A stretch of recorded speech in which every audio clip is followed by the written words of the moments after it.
नमस्कार, दिन भर की बड़ी खबरों में आपका स्वागत है। मैं हूं परवीन शेख। आज इस बुलेटिन में बात होगी कर्नाटक में राहुल गांधी की जीत की हुंकार के, संसद में कांग्रेस के आगे लाचार बीजेपी की, बात करेंगे मोदी सरकार के खिलाफ किसानों की महापंचायत की, सुप्रीम कोर्ट से मोदी सरकार को लगे बड़े झटके की, जानेंगे कैसे एमपी में कांग्रेस ने बीजेपी सरकार को घेरा, क्यों कांग्रेस से डर रही है ममता बनर्जी, और बुलेटिन के आखिर में बात होगी कर्ज में डूबे गौतम अडानी की। लेकिन तमाम बड़ी खबरों से पहले एक नजर सुर्खियों पर। कांग्रेस नेता पवन खेड़ा की अंतरिम जमानत 10 अप्रैल तक बढ़ी, तीनों केस लखनऊ ट्रांसफर, पीएम पर टिप्पणी का है मामला। ईडी की हिरासत से छूटे तो सीधे जेल जाएंगे दिल्ली के पूर्व deputy CM Manish Sisodia, CBI मामले में 14 दिन की बढ़ाई गई हिरासत। दिल्ली के हैदराबाद हाउस में पीएम मोदी ने की जापान के पीएम फूमियो किशिदा से मुलाकात, किशिदा ने पीएम मोदी को दिया G7 समिट का न्योता। गिरावट के साथ बंद हुआ शेयर बाजार, सेंसेक्स 361 अंकों की गिरावट के साथ 57,629 अंक पर हुआ बंद, निफ्टी 112 अंकों की गिरावट के साथ 16,988 अंक पर हुआ बंद। ये तो थी सुर्खियां और अब बात आज की सबसे बड़ी खबर की। संसद में हंगामा मचा है, बीजेपी राहुल गांधी की माफी की मांग पर अड़ी है। राहुल गांधी को सदन में बोलने नहीं दिया गया। दूसरी ओर कांग्रेस भी साफ कर चुकी है कि राहुल ने देश के खिलाफ ब्रिटेन में एक शब्द भी नहीं बोला। ऐसे में माफी का सवाल ही नहीं है। राहुल को देश की संसद में बोलने का मौका तो नहीं मिल पा रहा है, लेकिन कर्नाटक में उन्हें बोलने का मौका मिला, जहां उन्होंने बीजेपी सरकार पर जमकर निशाना साधा। तो क्या कहा राहुल गांधी ने, देखते हैं ये रिपोर्ट। संसद में राहुल को बोलने से भले ही सत्ता पक्ष ने रोक रखा हो, लेकिन देश उनकी आवाज सुन रहा है। पिछले साल राहुल गांधी कर्नाटक में भारत जोड़ो यात्रा निकाल रहे थे और अब एक बार फिर वो कर्नाटक पहुंचे। बेलगावी में युवा क्रांति समागम रैली में उन्होंने केंद्र और राज्य दोनों ही सरकारों पर सीधा निशाना साधा। राहुल ने कहा कि ये देश किसी एक का नहीं है, अडानी का नहीं है, देश गरीबों और किसानों का है। राहुल गांधी ने कहा कि जैसे केंद्र की मोदी सरकार काम कर रही है, वैसे ही कर्नाटक सरकार भी कर रही है। मैंने संसद में अडानी को लेकर बोला कि सरकार सब कुछ उनके हवाले क्यों कर रही है। यही काम कर्नाटक में भी हो रहा है। बीजेपी के 2-4 उद्योगपति मित्रों के लिए काम हो रहा है, उनके हवाले सब कुछ किया जा रहा है। कर्नाटक को देश की सबसे ज्यादा भ्रष्ट सरकार बताते हुए राहुल ने कहा कि कुछ भी करवाना हो तो 40% कमीशन देना पड़ता है। एमएलए का बेटा भ्रष्टाचार में पकड़ा जाता है, लेकिन सरकार उसकी रक्षा कर लेती है। भ्रष्टाचार का पूरा फायदा 2 से 3 लोगों को होता है। राहुल ने कहा कि मैं जब भारत जोड़ो यात्रा के दौरान यहां से गुजर रहा था तो मुझे बताया गया कि कर्नाटक की सरकार युवाओं को रोजगार नहीं दे पा रही है। इस प्रदेश में युवाओं को रोजगार नहीं मिल सकता है, चाहे कोई भी डिग्री ले लो। कर्नाटक की सरकार कर्नाटक में युवाओं को रोजगार नहीं दे पा रही है। इस दौरान राहुल गांधी ने ऐलान किया कि 2 महीने बाद प्रदेश में कांग्रेस की सरकार बनेगी और कांग्रेस सरकार में गृह लक्ष्मी योजना में हर महीने महिलाओं को दिए जाएंगे 2,000 रुपए। हर ग्रेजुएट को 3 साल तक 3,000 रुपए महीने दिए जाएंगे। डिप्लोमा होल्डर को 2 साल तक 1,500 रुपए महीना दिया जाएगा। 10 लाख युवाओं को रोजगार उपलब्ध कराया जाएगा। खाली पड़े 2.5 लाख सरकारी पदों पर भर्ती होगी। गृह ज्योति योजना में 200 यूनिट बिजली फ्री। अन्न भाग्य योजना में बीपीएल परिवार को 10 किलो चावल हर महीने। एससी आरक्षण 15% से बढ़ाकर 17% किया जाएगा। एसटी आरक्षण को 3 से बढ़ाकर 7% किया जाएगा। राहुल के ऐलान से राज्य में बीजेपी सरकार की मुश्किलें जरूर बढ़ती दिख रही हैं। कर्नाटक में 2 हफ्ते के अंदर ही विधानसभा चुनावों का ऐलान हो सकता है। राहुल के वार से बीजेपी बेहाल है तो संसद में भी कांग्रेस के तेवरों ने बीजेपी का हाल बेहाल कर रखा है। सरकार और विपक्ष के बीच संसद में गतिरोध बना हुआ है। अडानी मामले में विपक्ष जेपीसी की मांग पर अड़ गया है। तो आज क्या कुछ हुआ संसद में, देखते हैं ये रिपोर्ट। संसद के एक बार फिर स्थगित होने पर विपक्ष ने मोदी सरकार को घेरा है। कांग्रेस सांसद प्रमोद तिवारी ने कहा कि 13 मार्च से जो ड्रामा चल रहा है वो बिना प्रधानमंत्री के इशारे के नहीं हो सकता। आज एक बार फिर संसद को चलने नहीं दिया गया। हम क्या मांग रहे हैं? आजादी के बाद सबसे बड़े घोटाले की सिर्फ एक जेपीसी जांच। उधर सपा के सांसद रामगोपाल यादव ने कहा कि बीजेपी को डर है कि अगर जेपीसी जांच होगी तो अडानी और केंद्र सरकार के बीच की सांठगांठ का पर्दाफाश हो जाएगा और असली अपराधी लोगों के सामने आ जाएगा। राहुल गांधी की माफी और अडानी मामले पर हंगामे के बाद सदन की कार्रवाई मंगलवार तक के लिए स्थगित कर दी गई। वहीं लोकसभा स्पीकर ओम बिरला ने लोकसभा में राहुल को अपना पक्ष रखने की जो अर्जी दी थी उसे खारिज कर दिया। यानी राहुल गांधी को लोकसभा में बोलने नहीं दिया जाएगा। और ये बात खुद राहुल गांधी भी कह चुके हैं।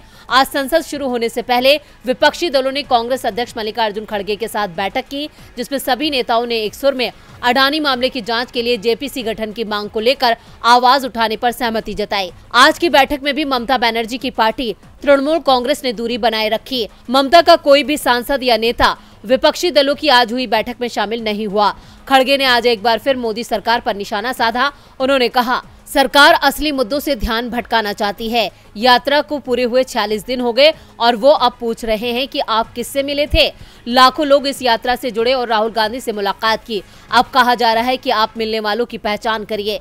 ये परेशान करने की कोशिश है। वो धमकाकर हमें कमजोर करना चाहते हैं, लेकिन हम डरने और कमजोर होने वाले नहीं हैं। संसद में जिस तरह से बीजेपी और कांग्रेस आमने सामने है, उससे साफ है कि आने वाले दिनों में भी संसद की कार्रवाई सुचारू रूप से चल पाए, इसके आसार कम ही हैं। अडानी मुद्दे पर फंसी बीजेपी के सामने विपक्ष बड़ी चुनौती पेश कर रहा है। चुनौती तो किसान भी मोदी सरकार के सामने पेश कर रहे हैं। दिल्ली में किसानों की मौजूदगी ने सरकार के माथे पर चिंता की लकीरें खींच दी हैं। तो आज किसानों ने दिल्ली में क्यों डाला डेरा, देखते हैं ये रिपोर्ट। पिछली बार किसान आंदोलन के खत्म होने पर मोदी सरकार ने जो वादे किए थे, उन्हें याद दिलाने के लिए एक बार फिर से किसान दिल्ली पहुंचे। इस दौरान किसानों के प्रतिनिधि मंडल ने कृषि मंत्री नरेंद्र सिंह तोमर से मुलाकात भी की, जिसमें 14 बिंदुओं पर बातचीत हुई। एमएसपी की गारंटी, बिजली सब्सिडी, किसान आंदोलन के दौरान दर्ज मामलों की वापसी, किसानों के कर्ज माफी सहित कई मुद्दों पर चर्चा हुई। किसान नेताओं का कहना है कि कृषि मंत्री ने सभी मुद्दों पर विचार का आश्वासन दिया है। हम सरकार की पहल का इंतजार करेंगे। अगर सरकार ने किसानों की मांगे नहीं मानी तो साल 2024 के चुनाव में बीजेपी को किसानों के रोष का सामना करना पड़ेगा। किसानों ने ऐलान किया है कि अगर 30 अप्रैल तक सरकार ने उनकी मांगों को मान लिया तो किसान आंदोलन पार्ट 2 खत्म हो जाएगा। किसान नेता दर्शन पाल ने कहा कि अभी कई मुद्दे हैं जिनका समाधान निकालना बेहद जरूरी है। हम 30 अप्रैल को दिल्ली में एक और बैठक बुलाएंगे। जरूरत पड़ी तो किसान एक बार फिर से दिल्ली में पक्का मोर्चा लगाएंगे। दर्शन पाल ने कहा कि हम रोजाना विरोध नहीं करना चाहते, लेकिन हमें ऐसा करने पर मजबूर किया जा रहा है। अगर सरकार हमारी मांगे नहीं मानती है तो हम एक और आंदोलन शुरू करेंगे और ये आंदोलन कृषि कानूनों के विरोध में हुए आंदोलन से भी बड़ा होगा। किसानों ने फिर मोदी सरकार के खिलाफ मोर्चा खोलने की चेतावनी दी है। चेतावनी तो आज सुप्रीम कोर्ट ने भी मोदी सरकार को दी है। वन रैंक वन पेंशन के तहत पूर्व सैनिकों के बकाया भुगतान पर केंद्र सरकार को एक बार फिर से झटका लगा है। सुप्रीम कोर्ट ने बकाया भुगतान को लेकर केंद्र सरकार की तरफ से पेश की गई लिफाफाबंद रिपोर्ट को लेने से इनकार कर दिया। इसके साथ ही कोर्ट ने केंद्र सरकार को वन रैंक वन पेंशन योजना के तहत बकाया भुगतान का नया फार्मूला भी थमा दिया है। क्या है पूरी खबर, देखते हैं ये रिपोर्ट। सुप्रीम कोर्ट ने वन रैंक वन पेंशन मामले में एक बार फिर मोदी सरकार को आड़े हाथों लिया है। आज हुई सुनवाई में सुप्रीम कोर्ट ने पूर्व सैनिकों के बकाया भुगतान करने से जुड़ी केंद्र सरकार की सीलबंद लिफाफे में दी गई रिपोर्ट को नामंजूर कर दिया। इसके साथ ही सर्वोच्च अदालत ने कहा कि केंद्र सरकार को वन रैंक वन पेंशन योजना के 2022 के फैसले का पालन करना होगा। सुप्रीम कोर्ट ने केंद्र सरकार को निर्देश देते हुए कहा, 6 लाख पेंशन भोगी परिवार और वीरता पदक विजेताओं को 30 अप्रैल तक OROP के बकाये का भुगतान किया जाए। वहीं 70 साल और उससे अधिक आयु के सेवानिवृत्त सैन्य कर्मियों को इस साल 30 जून तक या उससे अधिक किश्तों में OROP के बकाये का भुगतान किया जाए। Chief justice DY Chandrachud, justice PS Narasimha और JB पारदीवाला की पीठ ने कहा, हमें सुप्रीम कोर्ट में सीलबंद लिफाफे में जवाब दिए जाने के चलन पर रोक लगाने की जरूरत है। ये मूल रूप से निष्पक्ष न्याय दिए जाने की बुनियादी प्रक्रिया के विपरीत है। चीफ जस्टिस DY चंद्रचूड़ ने आज सुनवाई के दौरान आगे कहा कि मैं व्यक्तिगत रूप से सीलबंद लिफाफे में जवाब दिए जाने के खिलाफ हूँ। अदालत में पारदर्शिता होनी चाहिए या आदेशों को अमल में लाने को लेकर है। इसमें गोपनीय क्या हो सकता है। Supreme court one rank one pension बकाये के भुगतान को लेकर इंडियन एक्स सर्विसमैन मूवमेंट की याचिका पर सुनवाई कर रहा है। अदालत ने वन रैंक वन पेंशन के बकाये का 4 किश्तों में भुगतान करने का एक तरफा फैसला करने के लिए 13 मार्च को भी मोदी सरकार को जमकर फटकार लगाई थी। सुप्रीम कोर्ट की इस टिप्पणी से मोदी सरकार की मुश्किलों में इजाफा हो गया है। मुश्किलें तो कांग्रेस ने CM शिवराज सिंह चौहान की भी बढ़ा रखी हैं। 3 साल पहले आज ही के दिन यानी 20 मार्च 2020 को मध्य प्रदेश में कांग्रेस की कमलनाथ सरकार गिरा दी गई थी। विधानसभा में कांग्रेस सरकार अपना बहुमत साबित नहीं कर पाई क्योंकि ज्योतिरादित्य सिंधिया के समर्थक 22 विधायक बगावत कर चुके थे। उसके बाद कांग्रेस इस दिन को गद्दार दिवस के रूप में मना रही है। 20 मार्च को मध्य प्रदेश कांग्रेस काला दिवस के रूप में मनाती है। इसी दिन 2020 को मध्य प्रदेश में 15 महीने पुरानी कमलनाथ की सरकार चली गई थी। मध्य प्रदेश में इसी साल विधानसभा का चुनाव भी होना है, इसलिए कांग्रेस ने इसे ब्लॉक स्तर तक मनाया। कांग्रेस ने इसे गद्दार दिवस के रूप में भी मनाया। प्रदेश कांग्रेस के मीडिया विभाग के अध्यक्ष के मिश्रा ने कहा कि 20 मार्च 2020 को मध्य प्रदेश के राजनीतिक इतिहास में दूसरी बार काला अध्याय जोड़ा गया। 1967 में पंडित द्वारका प्रसाद मिश्र के बाद 2020 में बिकाऊ गद्दारों का सहयोग लेकर बीजेपी ने कमलनाथ की लोकतांत्रिक ढंग से चुनी गई सरकार को हटाकर लोकतंत्र का काला रचा था। आज भी वही दिन है, इसलिए कांग्रेस इस अशुभ और कलंकित दिन को गद्दार दिवस के रूप में मना रही है। कांग्रेस ने कहा कि जिन लोगों ने लोकतंत्र को अपमानित किया है, उन्हें सजा देने का समय आ गया है। प्रदेश की शिवराज सरकार हर मोर्चे पर असफल साबित हो चुकी है। हर वर्ग परेशान है, उसका उत्पीड़न किया जा रहा है। कांग्रेस ने शिवराज सरकार पर आरोप लगाते हुए कहा कि मध्य प्रदेश में आर्थिक आपातकाल लग चुका है। प्रदेश में 3 करोड़ 80 लाख लोग कर्ज के बोझ तले दब चुके हैं, यानी प्रदेश में पैदा होने वाला हर बच्चा 50,000 रुपए कर्ज का बोझ लेकर जन्म ले रहा है। कांग्रेस ने सरकार से मांग की है कि प्रदेश की आर्थिक बदहाली और कर्ज को लेकर राज्य सरकार श्वेत पत्र जारी करे। इसके साथ ही कांग्रेस ने ऐलान किया है कि 23 से 29 मार्च तक पूरे प्रदेश में पार्टी लोकतंत्र बचाओ सप्ताह मनाएगी। मध्य प्रदेश में कांग्रेस की सक्रियता बीजेपी को हार की तरफ धकेल रही है। वहीं कांग्रेस की सक्रियता से सीएम ममता बनर्जी भी घबराई हुई हैं। कांग्रेस को भारी पड़ता देख शायद पश्चिम बंगाल की सीएम ममता बनर्जी को बेचैनी हो रही है। सागर दिघी उपचुनाव में मिली हार के बाद सीएम ममता बौखला गई हैं। इस बार राहुल गांधी पर ममता बनर्जी ने नया बयान दिया है, जिस पर बवाल मच गया है। तो क्या कहा है ममता बनर्जी ने, देखते हैं ये रिपोर्ट। पश्चिम बंगाल के सागर दिघा में हुए उपचुनाव में मिली हार के बाद सीएम ममता बनर्जी परेशान नजर आ रही हैं। वो कांग्रेस को अक्सर कोसती हुई नजर आती हैं। कभी ममता बनर्जी ये कहती हैं कि वो किसी से गठबंधन नहीं करेंगी और अपने दम पर चुनाव लड़ेंगी, तो कभी वो अखिलेश यादव के साथ तीसरा मोर्चा बनाने की बात करती हुई नजर आती हैं। कांग्रेस से खफा और उपचुनाव में मिली हार से दुखी ममता बनर्जी ने एक बार फिर से कांग्रेस पर निशाना साधा है।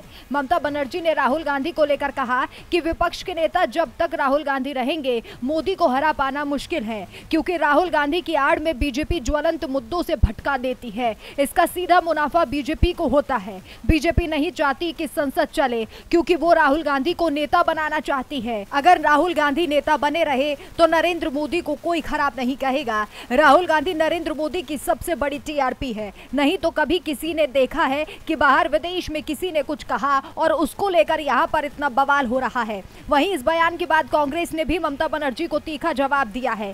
कांग्रेस सांसद अधीर रंजन चौधरी ने कहा कि ममता बनर्जी ये मोदी जी के आदेश और निर्देश पर कह रही हैं। ममता बनर्जी ने बंगाल में साबित कर दिया कि उनमें और पीएम मोदी में एक करार हुआ था। उनका मकसद कांग्रेस और राहुल गांधी को तबाह करना और साथ ही उनकी छवि को धूमिल करना है। ममता बनर्जी का नारा बदल चुका है। वे ईडी सीबीआई से बचना चाहती हैं। जो भी कांग्रेस का विरोध करेगा उससे मोदी खुश होंगे और उनका सबसे बड़ा प्रयास मोदी को खुश करना है। और बुलेटिन के आखिर में बात कर्ज में डूबे अडानी ग्रुप के। हिंडनबर्ग की रिपोर्ट के खुलासे के बाद गौतम अडानी के पैरों तले जमीन खिसक चुकी है। 2 महीने बीत जाने के बाद भी अडानी ग्रुप संभलता नहीं दिख रहा है। आज शेयर बाजार में अडानी ग्रुप की जुड़ी सभी कंपनियों में गिरावट दर्ज की गई। अडानी के हाथ से एक के बाद एक कई प्रोजेक्ट फिसलते हुए दिख रहे हैं।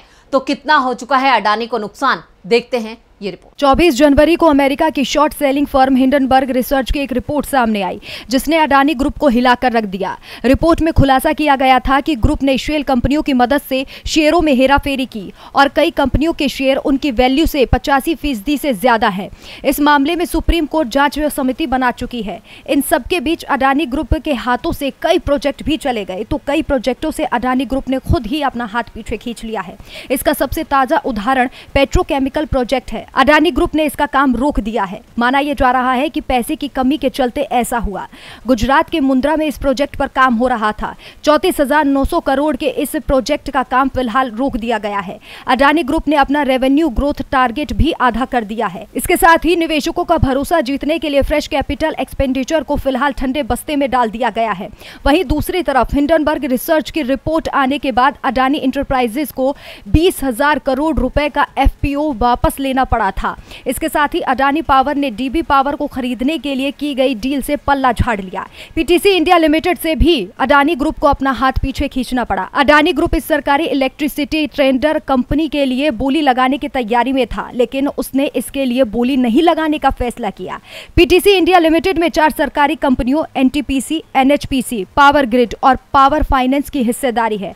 ये कंपनी पीटीसी इंडिया में अपना 4% हिस्सेदारी बेचने की तैयारी में है। तो आज इस बुलेटिन में बस इतना ही। देखते रहिए डीबी लाइव।